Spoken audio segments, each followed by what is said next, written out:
Hey folks, it's Mike Murphy, and today's quick tip is in Apple Notes. In this tutorial, I'm going to show you how to make a checklist. I use checklists to keep track of habits for the month, but you can use a checklist for almost anything. I am on a Mac, but you can create checklists on an iOS device, an iPhone, or an iPad, and the great thing about Apple Notes is that it syncs across all of your devices in iCloud. So let me show you how I make checklists to keep track of monthly habits. The first thing I do on the left side here is create a folder so I can organize all the individual notes inside a folder. I can right click here and choose new folder. You can come down here and click this plus new folder, or you can come up here to file and choose new folder, or use a keyboard shortcut Shift Command N. Okay? So I've got a new folder. I like to put a number in front of it. That way I can control the order that they're in. So I'm just going to call this one habits. So the left column are the folders, the middle column are the notes, and the right column are the content of each note. You can move the notes if you select them, shift click, and you can just drag them into another folder.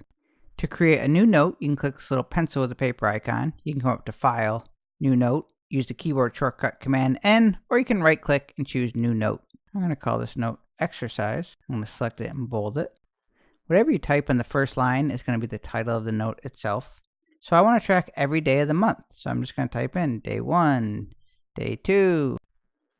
Once you get all 31 days of the month, just simply select them all, click this little circle with the check mark, and now you have yourself a checklist. When you go to the gym on day 1, just simply select it. You can go down the list, and to uncheck it, you can select it. If you want to get rid of the checklist, you can select them all and click it again, and it'll go back to just a list. And a little trick. When you get to the end of the month and you want to start a new month, but you don't want to go through these one by one and uncheck them, simply select them all, click the checklist again, and click it again, and now you're ready for a new month. My name is Mike Murphy. That is how you keep track of habits or create a checklist in Apple Notes. Cheers.